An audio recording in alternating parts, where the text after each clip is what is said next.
Hello everybody, welcome back to Ghostly French Toast, and today we're doing a video on the Smelter Demon? What? There's two of them! There's not one!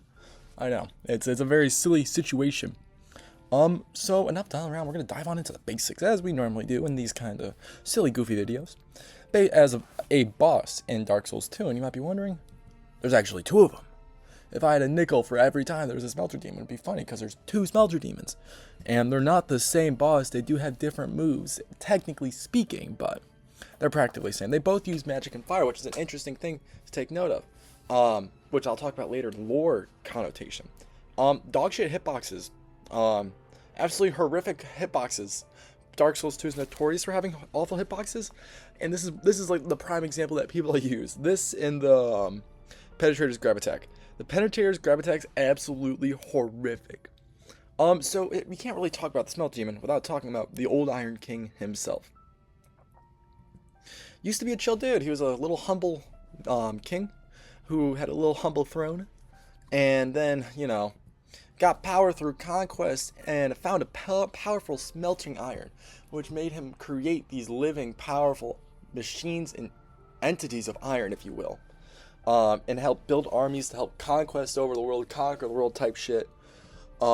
He fell due to being greedy, as most ambitious people like him are, especially at that time in history.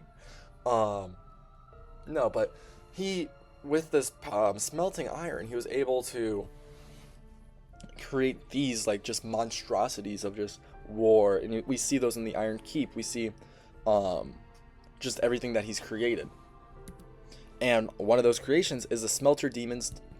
At the peak of his power, he created the Smelter Demon. So the Smelter Demon, what it basically is, similar to Vendrick, use similar souls to power weapons. So when we were talking about the Looking Glass Knight, I discussed how Vendrick basically infused his constructs with different souls. Like we had the theory that Siam is the Looking Glass Knight after he died and was infused with the Looking Glass Knight's body. There's two different Smelter Demons, technically. So, there's technically two different souls that Vendrick most likely used to fuel these monstrosities. And I think that's a very big theme throughout the game, is that the soul in bonding to something that's not living. You have the Throne of Want. The Throne of Want, the entirety, the giants. But the entirety of the Throne of Want is human souls fueling power for that. So it's an interesting dynamic. One magic and the other fire, which is kind of the magic one is the old Iron King's weakness. So he is weak to fire, which is an interesting dynamic, because as much there's going to be discussed later, I feel like a lot of people haven't really thought about which Smelter Demon actually killed Vendrick. The old Iron King. All these rulers getting me mixed up. The death of the old Iron King. So, as stated before, after a battle with Sirlon and basically forced him out, he grew pretty depressed, as you would if you didn't have a goat like Sirlon with you. With that, he created the Smelter Demons to continue his conquest and war. But right when they were created, they turned on their creator and kind of killed him and threw him into a pit of lava. And somehow, some way, he turned into the old Iron King that we know today. And something to also take note of is the old Iron King's design is kind of similar to the Smelter Demon in the old Iron Keep. You have the horns, even though it's kind of a bull looking thing, the Smelter Demon, it still has the long horns. It has the very broad chest, narrow to broad chest, and you have kind of the snout for both of them. So it's an interesting thing that I thought about when researching this video. But now going into the big thing, which one killed him?